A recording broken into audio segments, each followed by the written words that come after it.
हर रोज एक नई कहानी देखने के लिए चैनल को सब्सक्राइब करें और बेल आइकन दबाना ना भूलें। सरला ने अपने बेटे रवि की शादी गांव में की थी। सरला की बहू रिंकू का मायका सरला की बराबरी का तो नहीं था, लेकिन रिंकू शादी के बाद अपने गांव से अपने ससुराल आती है, जो कि शहर में था।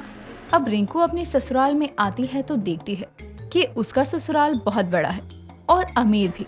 अब गृह प्रवेश के बाद सरला अपनी बहू रिंकू से कहती है, बहू, आज से ये तुम्हारा घर है और यहाँ तुम्हें किसी चीज की कमी नहीं होगी, ना ही तुम्हें कोई काम करना पड़ेगा, क्योंकि हमने घर के कामों के लिए नौकर चाकर रख रखे हैं। जी माँ जी, आप जैसा कहें।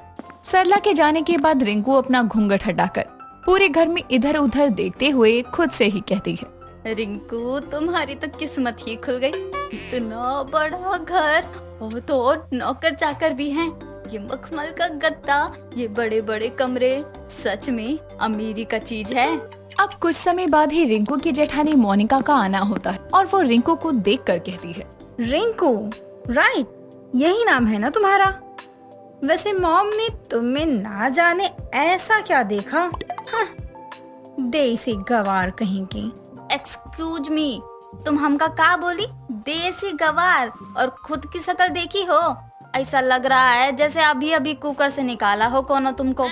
ये क्या बदतमीजी है तुम्हारी? बात करने की तमीज है भी या नहीं?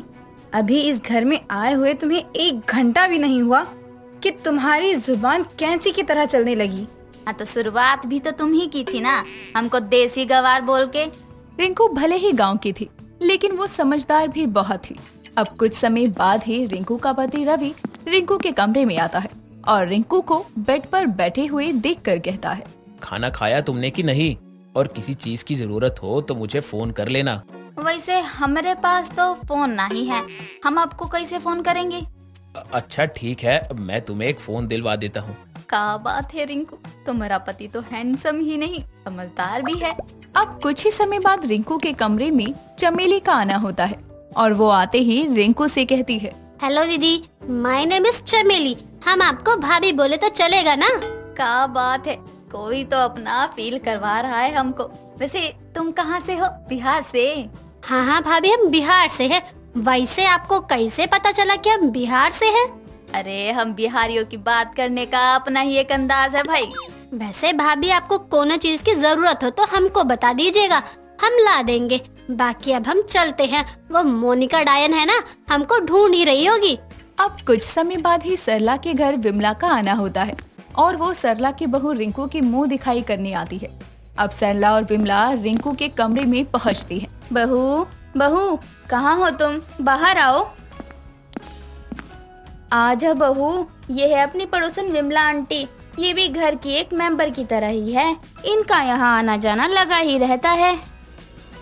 सरला, बहू तो तेरी सुंदर है, लेकिन तुझे गांव की लड़की से रवि की शादी करने की क्या जरूरत थी? देख विमला, शहर वाली अमीर खानदान की लड़की लाकर भी देख ली, क्या हुआ? कुछ नहीं, उसे तो पूरे दिन अपने मेकअप से ही फुर्सत नहीं मिलती। और ये भी उसे देखकर उसी की तरह हो गई, तो फिर क्या करेगी तू? करना क्या है, मेरे बाद इस घर का सत्यानाश होना है। बाकी बहू तो समझदार है, कुछ ले दे नहीं कि बस लड़की को ब्याह कर ले आई हूँ। तेरे विचार जितने अच्छे हैं सरला, उम्मीद करती हूँ तेरी ये बहू तो तुझे समझे ही। विमला के जाने के बाद सरला अपनी बहू रिंकू को कहती है, बहू, मैं तुझे बताना भूल गई। तुझे मैंने मेरे बेटे घर वालों के खिलाफ जाकर अपने बेटे की शादी तुझसे कराकर घर लाने के पीछे का मकसद यही था कि तू इस घर को वारिस दे सके और रवि को सुधार सके। मतलब कि आप हमको बच्चा पैदा करवाने के लिए यहाँ लाए हैं और आपके बेटे को सुधारने के लिए? कहे कि हमारे हस्बैंड शराबी हैं का? हाँ बहू, ऐसा ही समझ ले। बाकी ये घर और यहाँ के लोग तुझे कुछ भी नहीं कहेंगे सिवाय मोनिका के। अब देर रात रिंकू अपने पति का इंतजार करती है और रवि आता भी है तो फुल नशे में। और जैसे ही सरला अपनी बेटी को नशे के हाल में देखकर उसे संभालने जाती है, उससे पहले ही रिंकू रवि को संभालते हुए उसे कमरे में ले जाती और रवि से कहती है, जरा आराम से चलिए, हम है ना, काहे के लाने आप इतना पी लेते हैं? तुम कौन हो? मैं तो अपने घर आया हूँ। माँ कहाँ है? माँ? ये सब देखने के बाद सरला खुद से कहती है, कभी ऊपर वाले ने पैसों की कमी नहीं दी, कमी थी तो बस इसकी जो मेरे बेटे को संभाल ले। अब ये बात मोनिका सुन लेती है और वो ये सुनकर खुद से कहती है, और ये तो मैं होने नहीं दूंगी। इसे तो यहाँ से धक्के मार कर निकालूंगी मैं। अब अगली सुबह रिंकू किचन में अपने लिए चाय बना रही होती है। तभी रिंकू की जेठानी मोनिका आती है और रिंकू से कहती है, लगता है रात में तुम सोई नहीं हो। वैसे ये काम नौकरों का है। क्यों दीदी, आपको बहुत टेंशन हो रही है क्या हमरे रात में जागने की? कहीं अपने ही देवर जी पर दिल तो नहीं आ गया है ना आपका? Mind your language. तुम जानती ही क्या हो रवि और मेरे बीच के रिश्ते के बारे में। मैंने उसे अपने बच्चे की तरह पाला है। अब जैसे ही मोनिका रिंकू के कमरे में जाती है, वो देखती है कि रवि वहाँ है ही नहीं। अब रिंकू मोनिका के हाथों से उस नींबू पानी का ग्लास लेकर खुद ही से पी जाती है और तभी मोनिका कहती है, ये क्या बिहेव है रिंकू, तुम्हें समझ नहीं आता क्या? वो का है ना दीदी, हम उनको नींबू पानी चाय जूस सब पिला दिए थे। अब से आप इतना कष्ट नहीं कीजिएगा। लेकिन तुम तो ठीक हो ना? कहीं तुम्हें चक्कर तो नहीं आ रहा रिंकू? अरे ये हमारा सर काहे घूम रहा है, जरूर इसमें कछु था। अब इतना बोलने के बाद ही रिंकू बेहोश हो जाती है। अब सरला जल्दी में एक अपने फैमिली डॉक्टर को बुलाती है और कुछ समय बाद ही सरला को एक कोने में ले जाकर डॉक्टर कहता है, जी सरला जी, बात ऐसे है कि इनके बॉडी में ड्रग्स पाए गए हैं। वो कहाँ से आए हैं, किसने दिया है, ये सब तो मुझे नहीं पता। आप उससे ही पूछ लीजिएगा, लेकिन हाँ अकेले में पूछिएगा। ये कैसी बात कर रहे हैं आप डॉक्टर साहब? ऐसा नहीं हो सकता, और ड्रग्स मेरे घर में कोई नहीं लेता। कहीं ये रवि का काम तो नहीं? अब सरला रिंकू से डॉक्टर के चले जाने के बाद उसके कमरे में अकेले में पूछती है, बहू तुझे कैसे चक्कर आया, क्या हुआ, मुझे सच सच बता। माँ जी, मोनिका दीदी जो शरबत लाई थी ना, उनके लिए वही हम पी लिए। बस उसके 2 मिनट बाद ही हम धड़ाम से गिर पड़े। सर में चोट भी आ गई हमरे। चल बहू तू आराम कर, मैं अभी आती हूँ। अब सरला मोनिका के कमरे में आती है और मोनिका को एक जोरदार थप्पड़ जड़ देती है और उससे कहती है, तूने ही मेरे बेटे को नशे की लत लगाई थी। अरे तू चाहती क्या है? ये घर, ये पैसा, क्या चाहिए तुझे बोल, मैं देती हूँ। उन पैसों को लेकर यहाँ से अभी के अभी निकल जा। माँ जी आप काहे गुस्सा हो रही हैं? आइए यहाँ बैठिए। और ये सब हम जानबूझकर ही किए हैं ताकि बड़की दीदी का सच ना सबके सामने आए। तुम्हारी इतनी हिम्मत कि तुम मुझे फंसाने के लिए प्लान बनाओ। खबरदार, जो रिंकू के लिए एक भी शब्द निकलोगी तो तुम, वो भी इस घर से। इतने दिनों से तुम मेरे बेटे को ड्रग्स दे रही थी। माँ जी ये सब इसकी चाल है। आप समझने की कोशिश कीजिए। अब मुझे कुछ भी नहीं जानना, समझ आई? तुम अब जा सकती हो, वरना मुझे तुम्हें धक्के मार कर निकालना पड़ेगा। रिंकू गांव की थी, लेकिन वो समझदार थी और अपने पति को रिंकू ने बचा ही लिया और मोनिका को घर से निकलवा दिया, क्योंकि वो सिर्फ यहाँ पैसों के लिए ही रह रही थी।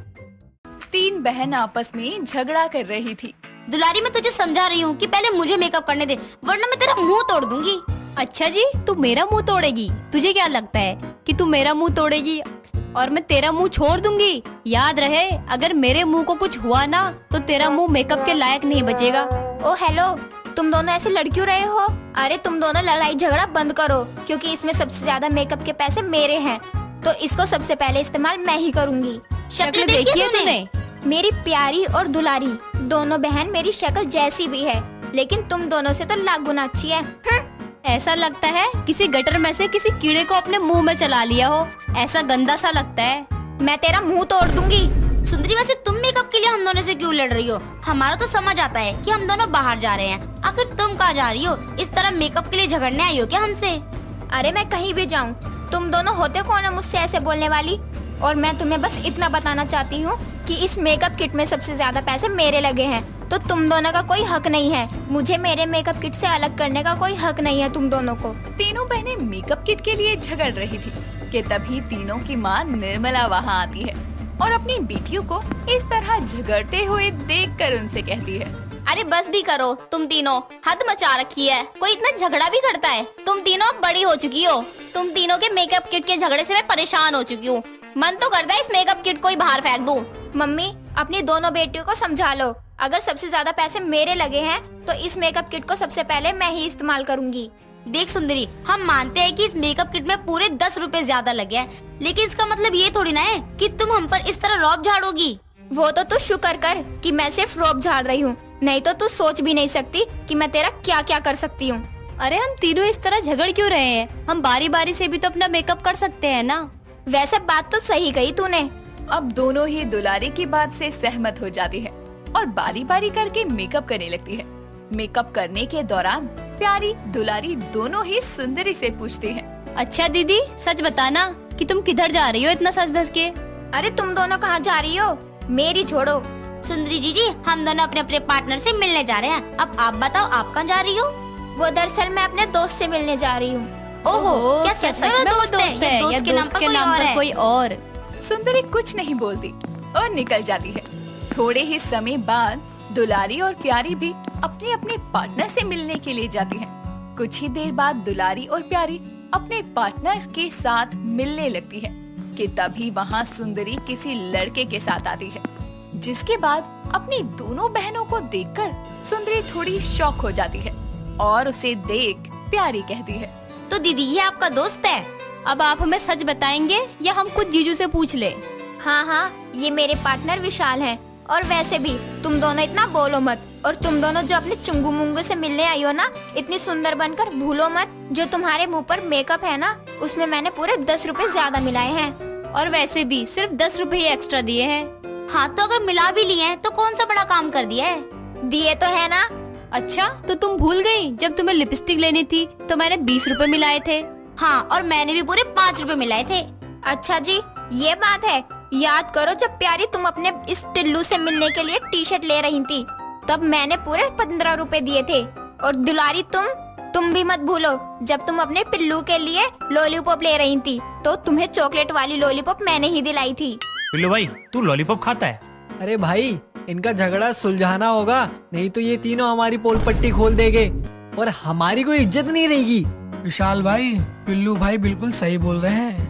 भाई मैं तो कहता हूँ इनको यहाँ पे लड़ने दो, हम लोग यहाँ से 9-2-11 हो जाते हैं। तीनों लड़के उनको लड़ते हुए छोड़ देते हैं, लेकिन उनका झगड़ा कम नहीं होता।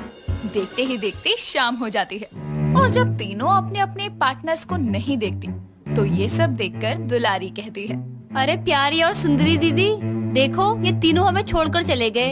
अरे वो तो जाएंगी ही ना, हमारी बड़ी बहन इतनी महान जो है, इतने पैसे कहाँ मिलाए, वो सब अपने बॉयफ्रेंड के सामने गाएगी ना। अब लड़ना बंद करो और घर चलो। इतना कहकर अब वो तीनों अपने घर निकल जाती हैं और कुछ ही देर में घर पहुंचती हैं, जहां उनकी माँ उनसे कहती है, तो आ गई मेरी तीनों राजकुमारियाँ। हाँ माँ, हम लोग आ गए। अरे क्या हुआ, तुम तीनों बहुत ज्यादा थके हुए लग रहे हो, क्या हो गया? कोई बात है क्या? बात क्या होगी, आपकी बेटी तो हर जगह हमारे इंसल्ट करवाती है। अरे अब क्या कर दिया तुम तीनों ने? तुम्हारी बेटी हर जगह मेकअप किट में लगाए हुए पैसों का गाना गाती रहती है। हे भगवान, अब क्या करूं तुम तीनों का? कुछ मत करो माँ तुम। इतना कहकर सुंदरी अब अपने कमरे में चली जाती है और उसके पीछे पीछे वहाँ दोनों बहनें भी आती हैं और चुपचाप अपना बिस्तर पकड़कर लेट जाती है। कुछ समय बाद निर्मला वहाँ आती है और अपनी तीनों लड़कियों से कहती है, प्यारी, दुलारी और सुंदरी, मैं तुम्हें बता दूं, हमें कल पार्टी में जाना है, तो इसलिए जल्दी तैयार हो जाना और इस बार प्लीज लड़ना मत। ठीक है माँ। इतना कहकर अब वो तीनों सो जाते हैं और अगले दिन पार्टी में जाने के लिए तैयार होने लगते हैं। तैयार होने के लिए उन तीनों के बीच मेकअप किट को लेकर फिर से झगड़ा शुरू हो जाता है। सबसे पहले मेकअप मैं ही करूँगी, समझ गई तुम दोनों? क्यों सबसे पहले मेकअप तुम क्यों करोगी? अरे हमें भी कभी सबसे पहले सजने का मौका दो। यार मुझे तो समझ नहीं आता, हम लोग एक मेकअप किट के लिए इतनी गंदी तरह लड़ते और झगड़ते हैं। अगर हमें बाहर का कोई देख लेगा तो हमारी क्या इमेज रह जाएगी? दुलारी, वैसे तो तू बोल बिल्कुल सही रही है, लेकिन हम कर भी क्या सकते हैं? हम लोगों की इतनी गंदी आदत जाएगी तो कैसे? मेरा मानना तो ये है कि अगर हम तीनों बहनें हैं, तो हम तीनों का काम एक ही मेकअप किट में नहीं चल सकता। हमें 3 मेकअप किट चाहिए, तो लेनी चाहिए। अरे यार, अब मेकअप किट के लिए हमें पैसे खर्च करने होंगे और हम अपने पैसे खर्च नहीं करना चाहते यार। तीनों आपस में सलाह मशवरा कर ही रहे थे कि तभी उन तीनों के बॉयफ्रेंड आते हैं और तीनों के हाथों में एक एक मेकअप किट पकड़ा कर कहते हैं, दुलारी डार्लिंग, ये लो, मैं तुम्हारे लिए मेकअप किट लेकर आया हूँ। अब तुम्हें पैसे खर्च करने की जरूरत नहीं है। हाँ, और मैं तुम तीनों के आगे हाथ जोड़कर रिक्वेस्ट करता हूँ कि तुम तीनों अपने झगड़े में किसी और को बीच में मत लाया करो। तुम तीनों अपने झगड़ों के बीच में किसी और की पोल खोल देती हो। विशाल, हमने कौन सी पोल खोल दी? और वैसे भी तुम तीनों दिन भाग गए थे ना, तो अब क्यों आए हो ये मेकअप किट लेकर? अरे जानू, हम भागे इसलिए थे कि तुम तीनों मिलके अपने झगड़े में हम लोगों की पोल खोल रही थी। हम तीनों ने मिलकर सलाह मशवरा किया। विशाल भाई और पिल्लू भाई, इन तीनों का झगड़ा हमें जल्दी मिलकर सुलझाना होगा, नहीं तो बहुत बड़ी आफत आ जाएगी। हाँ पिल्लू भाई बिल्कुल सही बोल रहे हो, हमें कुछ ना कुछ तो करना ही होगा। अरे मेरे भाइयों, करना क्या है, उन तीनों के बीच एक मेकअप किट को लेकर लड़ाई होती है। ना रहेगा मेकअप किट ना होगी लड़ाई। मतलब यह है कि हम तीनों उनको एक एक मेकअप किट गिफ्ट कर देते हैं, जिसके बाद वो तीनों अपना अपना मेकअप किट इस्तेमाल करेंगी और इस तरह उन तीनों के बीच लड़ाई ही नहीं होगी। और जब उनके बीच लड़ाई ही नहीं होगी तो हमारी पोल भी नहीं खुलेगी। अरे वाह भाई, क्या मस्त आइडिया है। इस तरह से हमने तुम तीनों के लिए एक एक मेकअप किट खरीद लिया। तीनों अब खुश हो जाती हैं और अपनी अपनी नई मेकअप किट का इस्तेमाल करती हैं और इन तीनों के बॉयफ्रेंड अपने घर चले जाते हैं। उनके जाने के बाद वो तीनों अपनी माँ के साथ मिलकर पार्टी में जाती हैं। इस तरह अब तीनों के बीच में कभी भी मेकअप किट को लेकर लड़ाई नहीं होती। दोस्तों, अगर आपको ये कहानी पसंद आई तो इसे लाइक करें, शेयर करें और कमेंट करके बताएं कि कहानी में आपको सबसे अच्छा क्या लगा।